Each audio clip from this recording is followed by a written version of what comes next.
ભારત એમ જ તો સોનાની ચકલી નથી કહેવાયો. જંગલમાં ધ્યાન કરીને કે મંદિરમાં ભજન કરીને અર્થવ્યવસ્થાની પ્રગતિ નથી થઈ જતી ને. અને જો આર્થિક રીતે પણ ભારત વિશ્વનું અગ્રણી દેશ હતો તો એનો અર્થ છે કે ઉદ્યોગ ધંધામાં પણ પ્રગતિ થઈ, વૈજ્ઞાનિક શોધો થઈ રહી હતી. ગણિત, વિજ્ઞાન અને કલાઓ બધું જ વિકસિત થઈ રહ્યું હતું.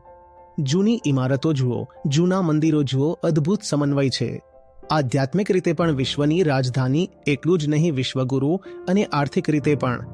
ભારતે જો થોડીક પણ ઓછી પ્રગતિ કરી હોત તો આખા વિશ્વભરના લોકો ભારતથી આકર્ષિત કેમ થાય?